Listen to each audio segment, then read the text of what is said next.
Avis vascular centre మన దేశంలోనే the best varicose vein hospital. And మీ యొక్క పాట ఇప్పటికీ ప్రతి పెళ్ళిళ్ళలో మోగుతూనే ఉంటుంది. నాకు అది రావంగానే ఆహా, నా పెళ్ళప్పుడు కూడా మా డాడీ ఈ సాంగ్ కంపల్సరీ వేయిస్తారు కదా. మీ డాడీ ఆ పాట వేసినా వేయకపోయినా వీడియో తీసి వీళ్ళంతా తిరిగి ఇచ్చేటప్పుడు బ్యాక్గ్రౌండ్లో ఆ పాట వేసిస్తారు.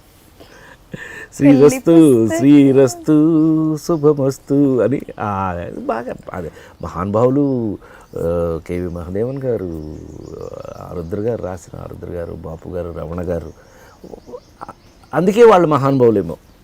అలాంటి వాళ్ళు తయారు చేస్తే అట్లాగే ఉంటుంది అన్నట్టు. మళ్ళా మనకు ఇంకొక అదృష్టం ఏంటంటే ఎవరు ఇప్పుడు విఐపి భగవద్గీత వేసేవాళ్ళు అంతకుముందు, అంటే స్వామివారికి వాళ్ళు చనిపోతే భగవద్గీత వేసేవాళ్ళు. ఇప్పుడు అది మానేసి ఆ నలుగురు ఒక్కరై పుట్టడం ఒక్కరై పోవడం.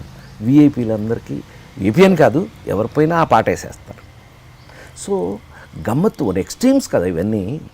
ఒక మనిషి ఒక కళాకారుడి జీవితంలో ఇలా మిగిలిపోతే అది నిజంగా గొప్ప విషయం. Thanks to the people who అది తయారు చేసిన వాళ్ళకి ఆ క్రెడిట్ చెందుతుంది. ఆ పాత్ర మళ్ళీ ఆ పాత్ర కోసం లిరిక్స్ రాసిన పర్సన్ అద్భుతం అద్భుతం. చైతన్య ప్రసాద్ అని లవ్లీ ఫిలం, చాలా అద్భుతంగా రాశారు. చాలా బ్రహ్మాండంగా చంద్ర సిద్ధార్థ డైరెక్షన్లో చాలా బ్రహ్మాండంగా చేశారు. అవన్నీ మెమరీస్ కదా, గుర్తుండిపోయి. ఇప్పుడు అదే చెప్తున్నా, సినిమా చేయటం ఒక ఎత్తు అయితే గుర్తుండిపోయే సినిమాలు చేయటం ఒక ఎత్తు. అది నిజంగా ఏ కళాకారుడికైనా అది అదృష్టం అని నేను అంటాను. మనకంటూ కొన్ని సినిమాలు చెప్పగానే గుర్తుండిపోయేటట్టు ఉన్నాయి. చివరికి మిగిలేదు అదే కదా. మనం పర్మనెంట్ కాదు, మనం పర్మనెంట్ ఉన్నాం. జ్ఞాపకం ఇన్ ద సెన్స్ ఆ సినిమాలో అని అందరూ దాన్ని కోఆర్డినేట్ చేసుకోవటం, జీవితంతో మనతో దాన్ని రిలవెంట్ చేసుకోవటం, అది అలా కొన్ని మిగలటం అదృష్టంగా నేను అనుకుంటాను. అదే అదృష్టం. మనం డబ్బు ఎంత సంపాదించినా మనం పట్టుకెళ్ళే పెట్టేయలేదు కదా. పొరపాటున కూడా ఇంతవరకు ఎవడో ఒక రూపాయి తీసుకెళ్ళినట్టుగా నేను తెలుసుకోలే ఇంతవరకు. సో అందుకని అది పర్మనెంట్ కాని దానికోసం ఎందుకు వేస్ట్. ఇప్పుడు మనం ఏదైనా పర్మనెంట్ వాటి కోసం ప్రయత్నం చేయాలి. సార్ ఇప్పుడు ఎవ్రీడే కంపల్సరీ ఏదో ఒక ఛానల్లో రోజు నేను మిమ్మల్ని చూస్తాను. అండ్ మీరు సడన్గా మిమ్మల్ని మీరు చూసుకున్నప్పుడు ఆ సిచ్యువేషన్, ఆ సీన్స్, అక్కడ జరిగిన సందడి, లేకపోతే ఏం రోల్ అయితే ఉంటుంది, ఫస్ట్ ఏం జ్ఞాపకం వస్తుంది మీ సినిమా రాగానే? ఎట్లా అంటే జీవితంలో మనకు అన్ని ఇన్సిడెంట్స్ గుర్తుండకపోవచ్చు, కొన్ని మాత్రం గుర్తుంటాయి మనకి. ఎందుకని ఆ స్థితి, ఆ పరిస్థితి, అప్పుడున్నటువంటి మనం ఉన్న సిచ్యుయేషన్ బట్టి మనకు గుర్తుంటాయి. అట్లాగే 245 లెక్క కరెక్ట్గానే ఉంది. 245లో 245 సినిమాలకి ఇన్సిడెంట్స్ ఉండకపోవచ్చు.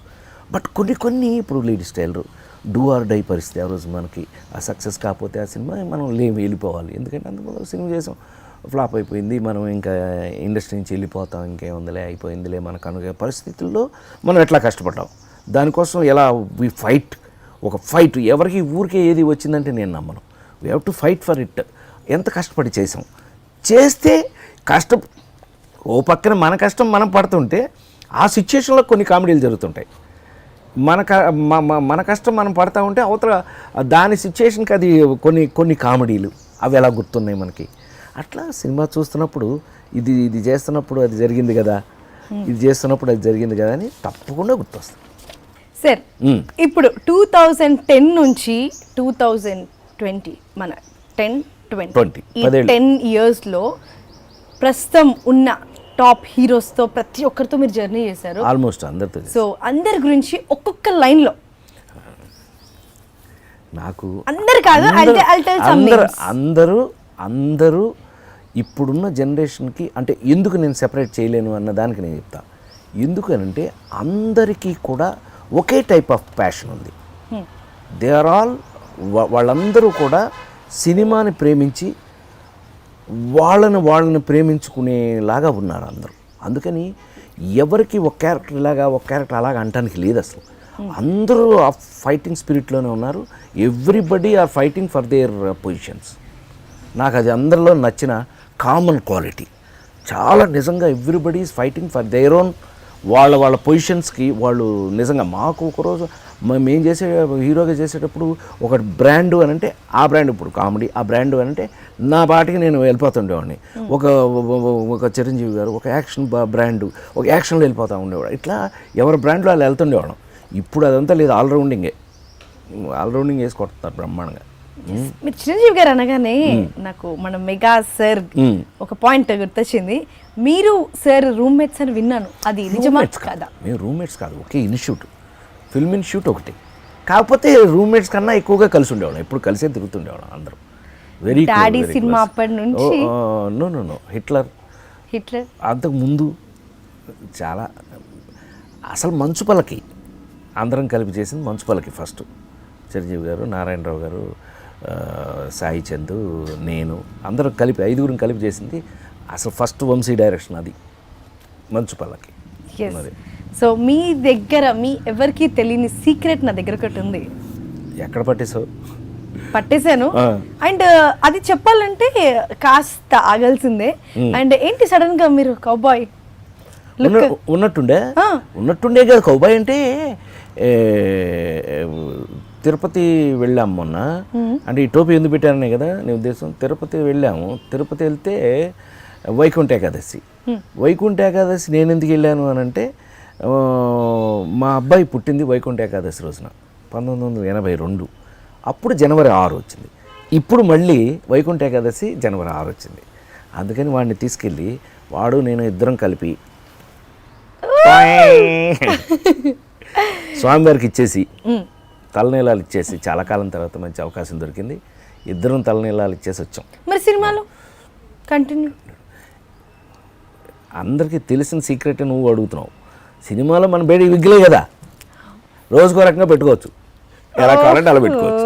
సో గెటప్స్లో ఏదైనా ఇప్పుడు అంతా ఎవ్రీథింగ్ అవైలబుల్ కాబట్టి మనం గెటప్కి తగినట్టు విగ్గులు తగినట్టుగా ఆ గెటప్స్ ఉంటాయి మనకి, ఇదేం అడ్డం లేదు. ఎస్. సో తిరుపతి అన్నారు, ఇప్పుడు నేను తెలుసుకున్న సీక్రెట్ కూడా తిరుపతికి సంబంధించిందే. ఏమనుకుంటున్నారు నేను తెలుసుకుంది? తిరుపతిలో నాకు సీక్రెట్ ఏముందబ్బా, ఏం సీక్రెట్లు ఏం లేవు. అందరికీ నేను వెళ్ళినా అంతా లైన్లోనే మామూలుగానే వెళ్తాను, మామూలు భక్తున్నే. ఏముంది స్పెషల్ అబ్బా చెప్పు, పోనీ నీకేమైనా తెలిస్తే చెప్పు. చాలా కష్టపడి తిరుపతి వెంకన్నకి కూడా పరీక్ష లాగా రీసెర్చ్ చేసి అక్కడ ఉన్న వాళ్ళని కాంటాక్ట్ అయ్యి అది నిజమా కాదా అని మాత్రం ఎంక్వైరీ చేస్తే వైరల్ అవుతున్న న్యూస్ నిజమేనండోయ్ అని తెలిసిపోయింది. So this is the thing. Telugu film ఇండస్ట్రీలో ఉన్న world film industry okay correction, world film ఇండస్ట్రీలో ఎవ్వరికి లేని కాటేజ్ మన తిరుమల తిరుపతిలో తిరుమల తిరుపతి పైన కాటేజీ. అది భగవంతుడు ఇచ్చినటువంటి ఏడుకొండలో వాడు మనకి ఇచ్చినటువంటి భిక్ష. అది ఏంటంటే అది అనుకోకుండా ఎక్కువ తిరుపతిలో షూటింగ్లు చేస్తుండేవాడిని కదా. ఎక్కువ తిరుపతిలో షూటింగ్లు చేస్తున్నప్పుడు అక్కడ ఆటోమేటిక్గా మాట వెళ్తే పైకి నడుచుకుంటూ వెళ్ళిపోవటం. నేను గూడూరులో చదువుకునే రోజుల నుంచి తిరుమలకి వెళ్ళి రావటం అలవాటు బాగా నాకు. సో అనుకోకుండా అక్కడ నాకు మంచి ఫ్రెండ్స్ డాక్టర్ శివప్రసాద్ అని ఎంపీ, చిత్తూరు ఎంపీ చేశారు మొన్నటిదాకా. అట్లాగే రమణ అని, వెంకటరమణ తిరుపతి ఎమ్మెల్యే, వీళ్ళిద్దరు పని అది చేసి లేదు గురుగారు మీరు ఇక్కడ కాటేజ్ కట్టాల్సిందే అని అంటే స్వామివారి ఇచ్చినటువంటి అవకాశం మనకి తిరుమల కొండ మీద మనం కాటేజీ కట్టడం.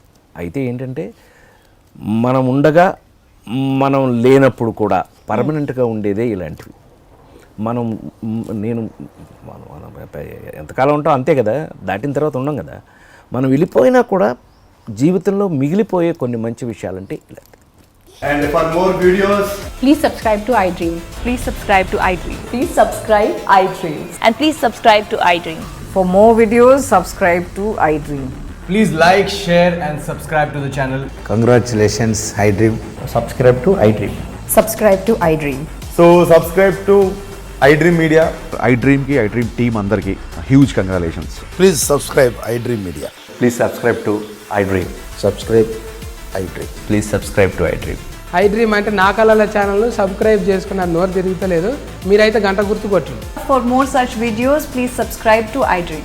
Subscribe to I dream. Please subscribe to iDream. Please subscribe iDream Media. Please do subscribe to iDream. Please subscribe to iDream Media. For best entertainment and information, please subscribe iDream. And don't forget to subscribe to iDream.